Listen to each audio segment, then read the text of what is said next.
क्या कहूँ, कैसे कहूँ, किससे कहूँ? कौन सुनेगा? समझेगा क्या? हंसेंगे तो नहीं? डरती हूँ।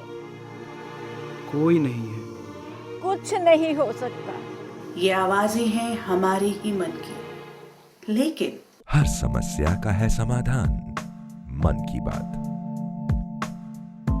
मन की बात। मासूम, कोमल, निश्चल, निर्मल। आप सोच रहे होंगे किनके बारे में बात कर रही हूँ। जी हाँ, ये सारी बातें बचपन से जुड़ी हैं। लेकिन क्या आज हमें ये सारी बातें उस बचपन में नज़र आ रही हैं? मन की बात कार्यक्रम में आज फिर आप सबका बहुत बहुत स्वागत। और आज जिस वर्ग के बारे में, जिन लोगों के बारे में हम बात करेंगे वो हमारे बहुत अपने हैं, हमारे अपने ही बच्चे। आज हम में से हर कोई जानता है और मानता है कि हमारे बच्चों का बचपन कहीं खोता जा रहा है, लेकिन हम ये नहीं जान पा रहे हैं कि क्या करें। सिर्फ एक मूक दर्शक बनकर छोटे छोटे मासूमों को उनके अपने ही तनावों से जूझता देख रहे हैं। आज परिवार के मायने बदल रहे हैं। जॉइंट फैमिलीज लगभग ना के बराबर हैं। छोटे छोटे परिवारों में माता पिता दोनों कामकाजी हैं। समय की कमी के कारण पेरेंट्स अपने बच्चों से ठीक से बात भी नहीं कर पाते हैं। दूसरी तरफ टूटते परिवार, बढ़ते डिवोर्स रेट, सिंगल चाइल्ड का चलन बच्चों के अकेलेपन को और भी बढ़ा देता है। बच्चों के मन की बात सुनने वाला कोई नहीं है। चलिए आप और हम साथ मिलकर अपने बच्चों की परेशानियों का समाधान निकालें और उनके बचपन को समय रहते संवारें। क्या हुआ है कि आज हम अपने बच्चों को समझ नहीं पा रहे, उनसे दूर होते जा रहे हैं? तो आज कोशिश करते हैं कि जानें और समाधान निकालें उनके मन की बात का। आज हमारे साथ हर बार की तरह है एक ऐसी शख्सियत, एक ऐसी हस्ती जिन्होंने बच्चों के साथ काम किया है, मीडिया के थ्रू भी बहुत काम किया, और हर बार हमारे साथ होते हैं साइकियाट्रिस्ट डॉक्टर अवधेश शर्मा जी। बहुत बहुत स्वागत। नमस्कार। नमस्कार। और आज आपको बताएं, हमारे साथ एक और ख़ास शख्सियत है जो आपके लिए समाधान लेकर आई हैं। हम बात करते हैं दो बच्चों की और हमें उन्हें ही पालना बहुत मुश्किल हो जाता है, लेकिन वो पिछले 30 वर्षों से बच्चों की साइकोलॉजी को समझ रही हैं और हमें समझा रही हैं। हमारे साथ हैं जानी मानी क्लिनिकल साइकोलॉजिस्ट जो कि एम्स के साथ जुड़ी हैं, डॉक्टर मंजू मेहता। आपका बहुत बहुत स्वागत। नमस्कार डॉक्टर अवधेश। बात यहाँ से शुरू करते हैं। हमने हर वर्ग में स्ट्रेस को देखा, एक्सेप्ट भी कर लिया। बच्चों में स्ट्रेस ये नहीं स्वीकार होता, एक्सेप्ट नहीं होता। करीबन 8 से 10% बच्चों में ऐसा माना जाता है कि उनमें किसी तरह की इतनी ज़्यादा मेंटल हेल्थ इश्यूज़ हैं या मानसिक समस्याएं हैं कि उन्हें किसी से या उनके परिवारों को किसी से बात करने की ज़रूरत पड़ती है। ये है सिर्फ 10%, लेकिन इससे कहीं ज़्यादा बच्चे हैं, कहीं ज़्यादा ऐसे परिवार हैं जो कि अपने बच्चों के मन में उफल रहे स्ट्रेसेस को पहचान ही नहीं पा रहे, और वो स्ट्रेसेस बहुत बहुत प्रकार के हैं। बिल्कुल। और आपको बताएं कि हम पहुंचे आपके बच्चों के बीच और जाना कि उनके स्ट्रेसेस कौन से हैं। तो साथ मिलकर देखते हैं। बच्चों के आजकल घरों में प्रॉब्लम्स होती हैं। मेन प्रॉब्लम्स तो ये होती हैं कि उनकी व्यूज़ अपनी पेरेंट्स की व्यूज़ से क्लैश हो जाती हैं, या वो कुछ कहते हैं तो वो उससे करने में इनकार करते हैं। जब मैं स्टडी नहीं करता तब मम्मा मुझे डांटती है। घर पे इस प्रकार का सपोर्ट सिस्टम नहीं है। न्यूक्लियर फैमिलीज़ हैं और कहीं कहीं तो सिंगल पेरेंट फैमिलीज़ हैं।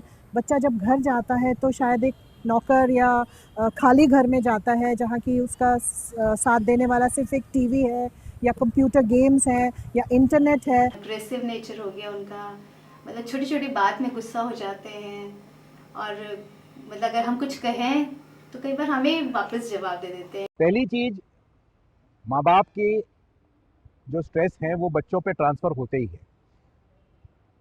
फादर की नौकरी जाने वाली है, फादर की नौकरी अस्थिर हो गई है, फाइनेंशियल आउटकम कम हो गई है, और माँ के जो बजट बैलेंसिंग की प्रॉब्लम है उसकी वजह से घर में जो कुछ बच्चे आवश्यक समझते हैं वो चीज़ें कम हो जाती हैं। इस तरह के स्ट्रेस शुरुआत करते हैं उन पे, और ये स्ट्रेसर धीरे धीरे जैसे ज़्यादा महंगाई बढ़ने से खाने पीने में बदल होना, स्कूल बदलना, यूनिफॉर्म ठीक से नहीं मिलना, कपड़े खिलौने नहीं मिलना। डॉक्टर मेहता, चलिए स्वीकार लेते हैं कि हम ही वजह बन रहे हैं। हमारे ही स्ट्रेसेस जब घर में हम होते हैं तो बच्चे में वो स्ट्रेस पैदा कर रहे हैं, तनाव पैदा कर रहे हैं। लेकिन मैं अगर अपनी भी बात करूं डॉक्टर साहब, तो मैं जान ही नहीं पाऊंगी कि वो बच्चे में स्ट्रेस है। कौन से ऐसी बातें पर्टिकुलरली हमें देखनी चाहिए, कौन से ऐसे सिम्टम्स हैं जो मुझे रियलाइजेशन हो जाए कि बच्चा अब स्ट्रेस में है? इसके लिए सबसे पहले पेरेंट्स को ये ऑब्ज़र्व करना चाहिए कि जब भी कभी स्ट्रेस होगा तो बच्चे के व्यवहार में फ़र्क आ जाएगा। जैसे कि पहले तो कंसंट्रेशन सबसे पहले उसका ख़राब हो जाएगा, और कंसंट्रेशन जो है वो पहले जैसे अपनी स्टडीज़ कर रहा था तो धीरे धीरे देखा जाता है कि उसकी स्टडीज़ में उसके मार्क्स कम आने शुरू हो गए। फिर वो जिन चीज़ों में इंटरेस्ट लेता है उन चीज़ों में इंटरेस्ट कुछ कम हो जाता है। जो वो टीवी प्रोग्राम्स देखता था या जो गेम्स खेलते थे, जो फ्रेंड्स के साथ टाइम स्पेंड करता था, उसमें थोड़ा सा फ़र्क आ जाता है। फिर बच्चे थोड़े चिड़चिड़े से हो जाएंगे, डिमांडिंग हो जाएंगे, उनका मूड बहुत जल्दी अपसेट होएगा, और उस केस में ऐसा भी होगा कि कई बार बच्चा बहुत लोनली फील करेगा और बहुत ज़्यादा जल्दी रो पड़ेगा। इसके अलावा जो देखा जाता है उनके सोने और खाने पे भी उसका असर पड़ता है, और उसमें ख़ास तौर पे जो नींद है वो डिस्टर्ब्ड होगी। रात को बच्चा कई बार सोए सोए कुछ कुछ बोलेगा, या इसके अलावा खाने में जो है उसको भूख कम हो जाएगी, या उसकी खाने की आदतें जो है वो थोड़ी और चेंज हो जाएंगी। उसका वेट लॉस भी हो सकता है, और बच्चा शक्ल से देखने में बहुत खुश नहीं दिखेगा। जैसे उसको पहले एक हैप्पीनेस, केयर फ्री एटीट्यूड है, वो उसकी लुक्स में चेंज आ जाता है। तो मूड स्विंग्स जिन्हें हमने उनकी लाइफ का हिस्सा मान लिया था, हमें उस टाइम सचेत हो जाना चाहिए। बच्चे में इस तरह का कोई चेंज अगर हमें दिखे तो माँ बाप के लिए ये भी बहुत ज़रूरी है कि वो देखें कि उनके बच्चे के बिहेवियर में और किस किस तरफ उसका इंटरेस्ट जा रहा है। कभी कभी जैसे वो डेवलपमेंट बढ़ रहा है पर वो इंटरेस्ट गलत डायरेक्शन में भी जा सकता है। जैसे आजकल की कॉमन प्रॉब्लम है कि वो घंटों फ़ोन पे टाइम लगा देते हैं, इंटरनेट पे चैट कर रहे हैं, या किसी के बहकावे में आके उसने कुछ ड्रिंक कर लिया या स्मोक कर लिया, तो वो ऐसी चीज़ों को छिपाने लगेगा अपने पेरेंट्स से, उनसे बहुत ज़्यादा सिक्रेटिव हो जाएगा और अपना कई बार कमरा बंद कर लेगा।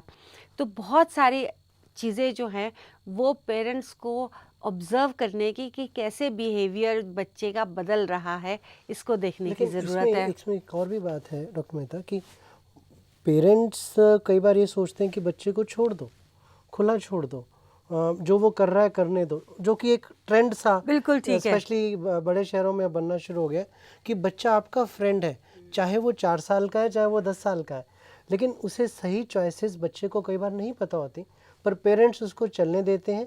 या कई बार दूसरा हो जाता है कि जो वो अपनी ज़िंदगी में अचीव नहीं कर पाए वो उसके ऊपर थोपना शुरू कर देते हैं। They try to live through their child.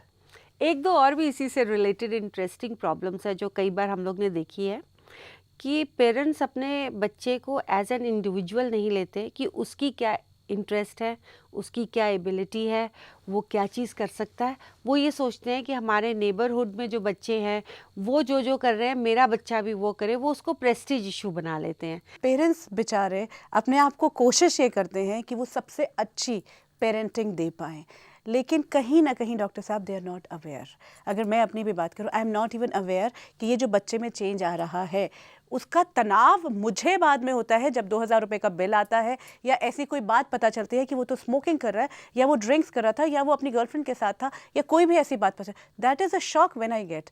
लेकिन मुझे ये पूरा प्रोसेस तो पता ही नहीं चला कि वो बच्चा तनाव में था या स्ट्रेस में था, तब वो उधर गया। सबसे पहली चीज़ तो है कि पेरेंट्स की रिस्पॉन्सिबिलिटी है कि एक फैमिली एनवायरनमेंट जो है वो थोड़ा खुशहाल रखें। कई बार ऐसा होता है कि पेरेंट्स अपनी, क्योंकि अगर वो बोथ पेरेंट्स आर वर्किंग, नहीं तो एक पेरेंट भी अगर खुद बहुत हाई एक्सपेक्टेशंस के साथ में काम करते हैं और अपना स्ट्रेस काम का घर पे ले आते हैं तो वो शॉर्ट टेम्पर्ड हो जाते हैं। तो वो अगर अपनी फैमिली पे गुस्सा निकालते हैं तो बच्चे कई बार उसको इंटरप्रेट करते हैं कि मेरे माँ बाप की आपस में बनती नहीं है, झगड़ा कर रहे हैं। तो उससे बच्चे जो हैं और डर जाते हैं, सहम जाते हैं, और उनको लगता है कि ये एनवायरनमेंट हमारे लिए अच्छा नहीं है। तो अपने बच्चे की एबिलिटी को समझो, अपने बच्चे में ट्रस्ट करो कि वो जो करेगा ठीक करेगा। कई बार वो बच्चे पे पूरा भरोसा नहीं करते हैं कि वो जितना पढ़ रहा है उसके लिए काफ़ी है कि नहीं। जैसे कुछ बच्चे ब्राइट हैं और वो कम देर पढ़ के भी बहुत अच्छा याद कर सकते हैं, तो उनके लिए ज़रूरी नहीं है कि वो बहुत ज़्यादा पढ़ें। तो अगर पेरेंट्स नैगिंग करेंगे कि पढ़ो पढ़ो पढ़ो, तो बच्चा उसमें चिढ़ जाएगा और मे बी ब्राइट और अच्छा होने पे भी चिढ़ करके वो ना उसको पढ़े या ना ठीक से करे। तो ओनस वंस अगेन पेरेंट्स पर आता है, लेकिन सबसे बड़ी बात इस कार्यक्रम के माध्यम से हमें ये पता चल रहा है एज अ पेरेंट कि हमें करना क्या है। एक और मुद्दा जिस पर डॉक्टर साहब बहुत बार बात की जाती है और वो है लोनलीनेस, और ज़्यादातर पेरेंट्स शायद नहीं समझ पाते हैं कि जब बच्चा अकेला है तो उस पर क्या असर पड़ता है। तो हम एक्सपर्ट के पास पहुंचे थे और हम आपके लिए लेकर आए हैं, हम सबके लिए, कि क्या होता है जब बच्चा अकेला होता है। देखें, मन की बात का बच्चा कहने के लिए हमेशा राजी होता है। मेरा इतने सालों का अनुभव है कि बच्चा दिल खोल के बात करता है। हमारे पास सुनने के लिए दिल, दिमाग और कान चाहिए।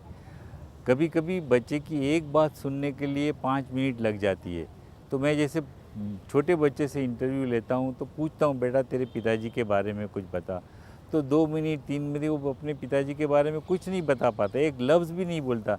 फिर भी मैं नहीं बोलता, मैं तेरे को 3 दफ़ा बोला, 5 मिनट हो गई, कुछ बोल, ऐसा ज़रूर नहीं। तो 2 मिनट के बाद बोले मैं पिताजी के बारे में क्या बताऊं, पिताजी घर में होते ही नहीं हैं, तो मुझे नहीं मालूम पिताजी। फिर बोले हाँ छुट्टी के दिन होते हैं, हमको घूमने ले जाते शाम को।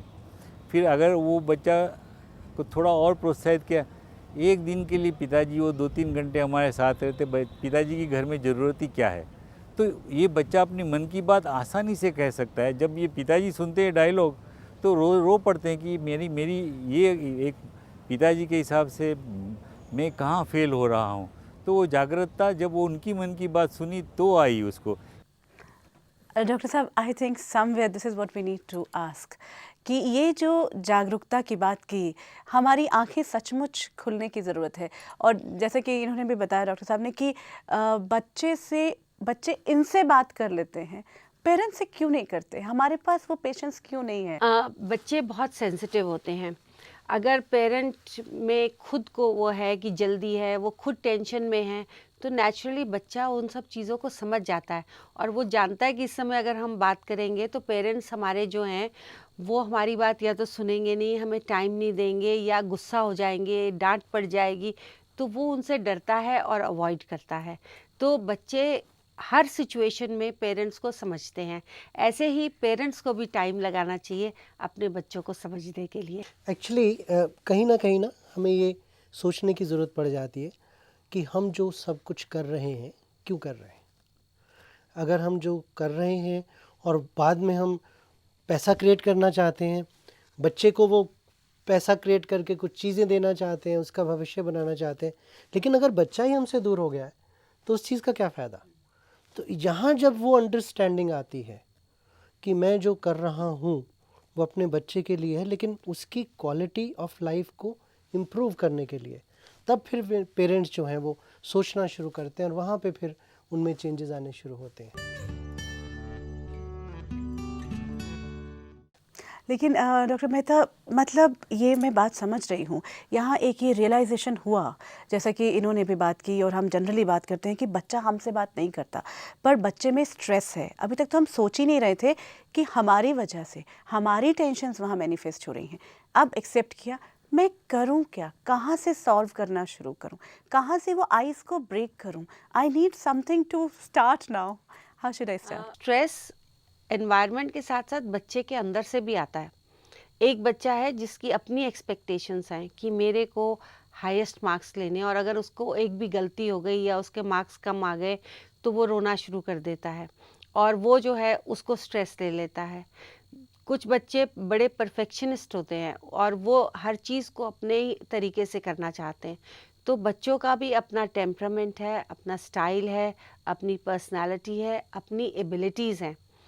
तो उन सब चीज़ों को भी समझने की ज़रूरत है। तो अगर पेरेंट्स सबसे पहले अपने बच्चे को एक्सेप्ट करें, कोई बच्चा चाहे जिस देखने में जैसा है, उसकी एबिलिटी जैसी भी है, उसको एक्सेप्ट करेंगे और एक्सेप्ट करने से सारे बैरियर्स टूट जाते हैं, सारी जो एटमॉस्फेयर में ना हार्मनी वापस आ जाती है, क्योंकि बच्चे को पता है कि यस मेरे पेरेंट्स मुझको एक्सेप्ट करते हैं। अदरवाइज़ बच्चे को लगता है कि मेरे पापा जो है वो मेरे से खुश नहीं है, या मेरी मम्मा मेरे को हर समय डांटती रहती हैं, या उनको लगता है कि मैं अच्छा नहीं हूँ इसलिए मुझे पसंद नहीं करते, या उनकी शिकायत है कि मम्मा मुझे प्यार नहीं करती, मेरे भाई को ज़्यादा प्यार करती है।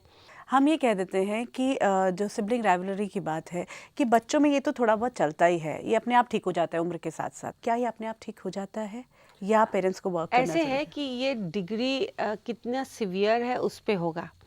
अगर शुरू में जब नया भाई बहन आता है और उसमें एक्सट्रीम रिएक्शंस हैं कि इस बच्चे को पटक दो, मार दो, घर से भेज दो, तो पेरेंट्स को पहले से ही बच्चे को प्रिपेयर करना चाहिए when the sibling is to be born, जिससे कि इस तरह के सिवियर रिएक्शंस ना हो।